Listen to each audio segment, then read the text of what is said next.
Bismillahirrahmanirrahim. Assalamualaikum warahmatullahi wabarakatuh.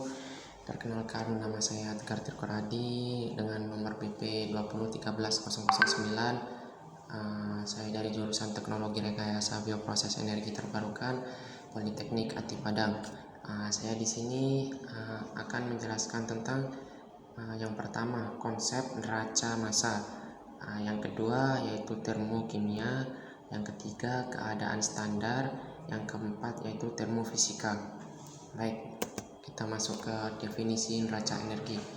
Neraca energi adalah cabang ilmu yang mempelajari kesetimbangan energi dalam sebuah sistem. Neraca energi dibuat berdasarkan pada hukum pertama, yaitu hukum termodinamika. Hukum ini menyatakan kekekalan energi yang dimana sistemnya mirip dengan perumusan neraca massa. Namun terdapat beberapa hal yang perlu diperhatikan, yaitu sistem dapat berupa sistem tertutup ataupun sistem terbuka.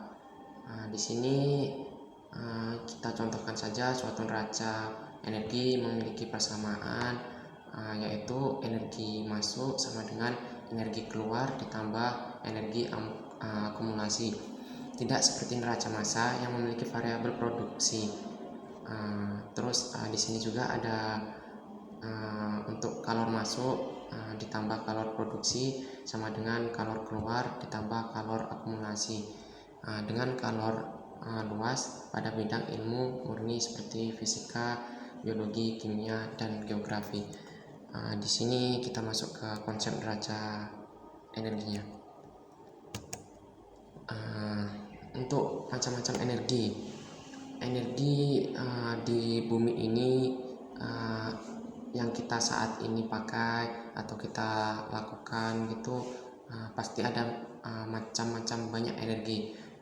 Di sini kita jabarkan satu persatu. Di sini ada energi kinetik. Energi kinetik sendiri merupakan energi yang dimana berhubungan dengan pergerakan, yaitu contohnya saat kita bersepeda. Terus ada juga energi potensial. Energi potensial ini biasanya berpengaruh pada berbagai bentuk benda yang dipengaruhi oleh faktor tinggi ataupun gravitasi benda.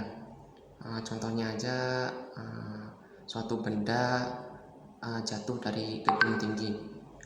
Kita lanjut lagi ke energi mekanik.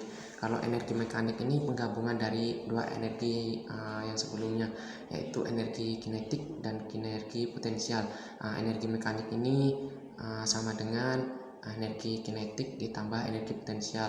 Untuk energi pegas dihasilkan pada suatu benda yang elastis, sepertinya busur panah. Contohnya saja orang yang sedang memanah. Untuk selanjutnya energi otot. Energi otot ini merupakan energi yang terjadi pada tubuh, yang dimana fungsinya untuk menggerakkan otot pada tubuh. Terus ada juga di sini ada energi bunyi, yang dimana energi bunyi ini pasti kita akan mendengarnya dengan telinga kita. Energi ini terjadi sejumlah benda bergetar menimbulkan bunyi. Getarannya tersebut bisa saja seperti contohnya lonceng yang sedang berbunyi. Di sini juga ada energi listrik. Untuk energi listrik kerap kita gunakan untuk mendukung aktivitas sehari-hari. Energi listrik sini contohnya untuk menyalakan lampu ya. Baik, kita lanjut ke energi cahaya. Untuk energi cahaya diperoleh dari benda-benda yang pastinya menghasilkan cahaya. Contohnya saja seperti sinar matahari. Nanti bisa masuk ke energi listrik dari bantuan panel surya. Terus kita masuk energi kimia. Untuk energi kimia di sini tercipta melalui proses reaksi kimia, suatu zat atau larutan atau yang lain. Contohnya dari energi kimia di sini kita bisa lihat dari makanan yang kita makan seperti pengawetan dan lain-lain. Contoh energi nuklir. Di sini energi nuklir sendiri akan bereaksi jika saling inti atomnya memiliki memiliki besaran atom saling bereaksi, maka akan dihasilkan energi yang cukup besar. Baik, kita lanjut ke entalpi. Di sini untuk entalpi pembentukannya, perubahan entalpi pembentukan delta VH adalah perubahan entalpi ketika 1 mol suatu zat berbentuk unsurnya bentuk yang paling stabil. Adapun entalpi ini ada entalpi pembakaran juga. Untuk entalpi pembakaran yaitu delta C per H adalah perubahan entalpi per mol zat ketika mengalami pembakaran. Jadi beda ya dari pembentukan dan pembakaran juga. Kalau pembentukan tadi kan terbentuk dari unsur-unsur dalam bentuknya yang paling stabil. Jika pembakaran ini merupakan per mol yang ketika mengalami pembakaran. Terus ada juga entalpi atomisasi. Untuk atomisasi ini delta AH, perubahan entalpi pemutusan 1 mol ikatan secara sempurna mendapatkan atom dalam fase gas. Terus ada juga entalpi ikatan, perubahan entalpi ikatan delta B, jumlah energi yang dilepaskan ketika 1 mol ikatan atom dalam bentuk gas. Ada juga entalpi larutan.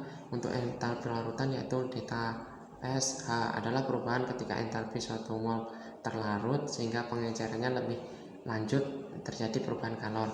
Terusan ada entalpi kisi. Entalpi kisi di sini perubahan entalpinya ketika 1 mol senyawa ionik terdisosiasi menjadi ionnya dalam bentuk gas. Kita lanjut ke definisi termokimia, yaitu pembahasannya kedua ya, berarti kita masuk di sini. Termokimia sendiri merupakan cabang ilmu kimia yang mempelajari tentang panas atau kalori yang terdapat pada reaksi kimia maupun proses yang berhubungan dengan reaksi kimia. Dalam termokimia ini ada panas pembentukan.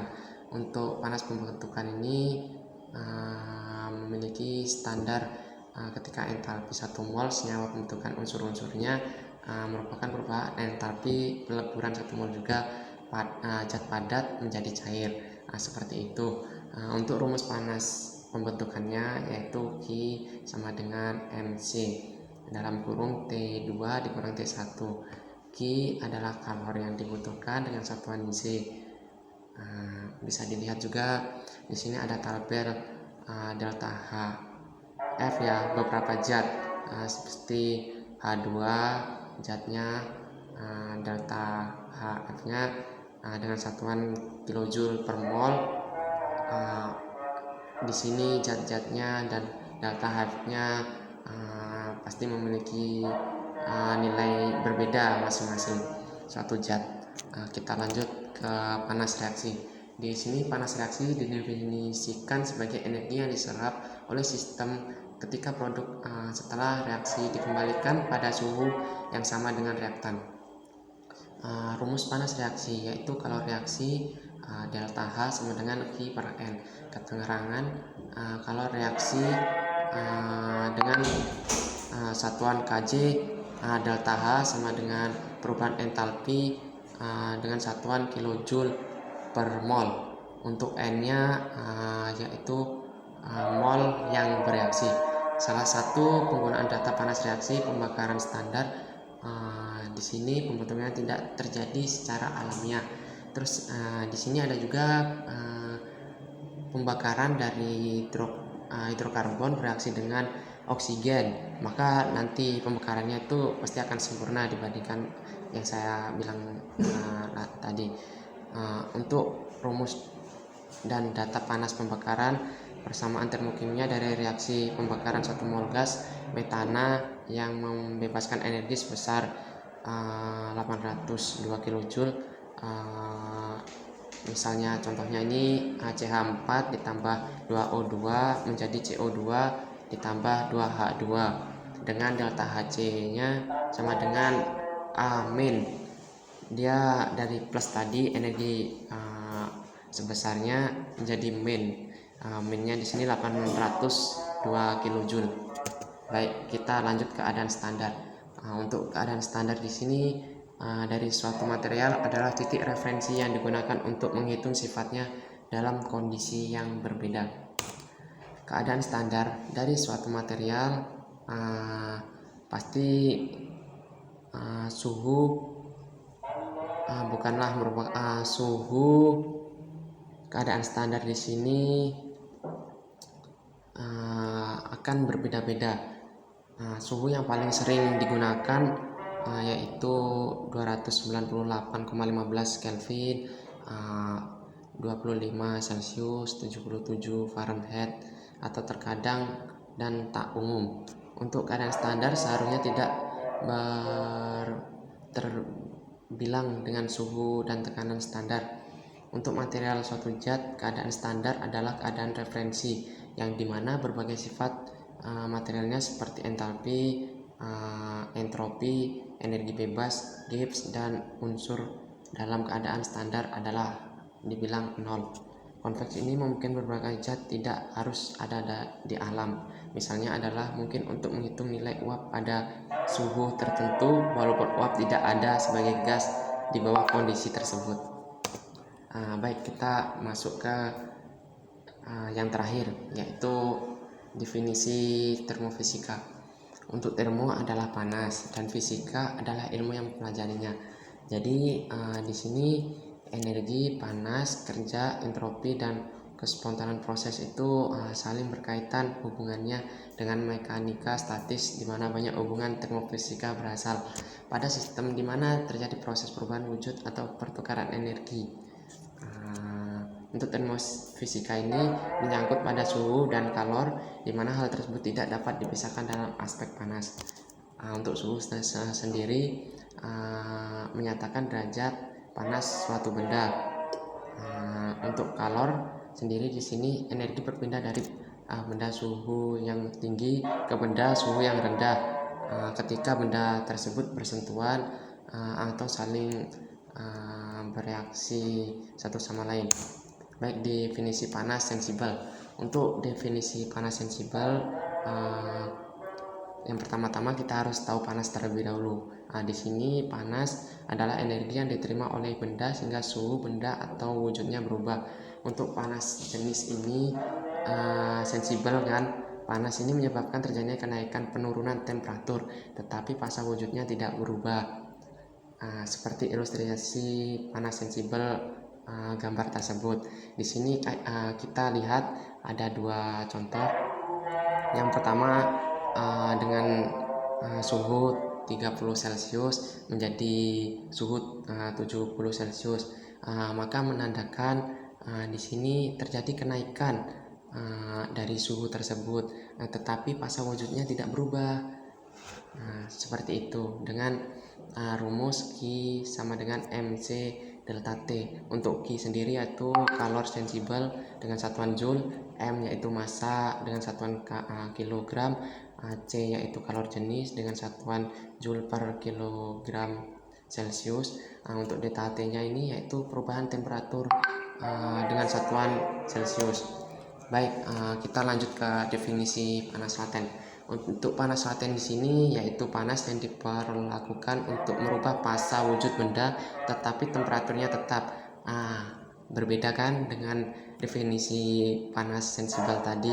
Kalau panas sensibel tadi temperaturnya bisa naik bisa turun. Kalau panas laten di sini wujudnya yang akan berbeda. Di sini kita bisa lihat ilustrasi kalor laten. Kalor laten di sini dengan ada air dengan suhu 100 Celcius, suhunya ini dari kalor laten menjadi habis karena menguap dengan suhu Celcius tersebut. Di sini untuk panas laten di sini dengan rumus V sama dengan M kali L. Untuk M itu massa kilogram, untuk L kalor laten spesifik dengan satuan joule per kilojoule. Contoh-contoh panas laten. Di sini contoh panas laten kita lihat dari air mendidih di panci. Untuk contohnya bisa dilihat kalau kita memanaskan air di panci dan panci kita terbuka. Mungkin itu saja pembahasan dari saya. Mungkin ada salah kata atau pembahasan lainnya, Saya mohon maaf. Bila taufiq wal hidayah. Wassalamualaikum warahmatullahi wabarakatuh.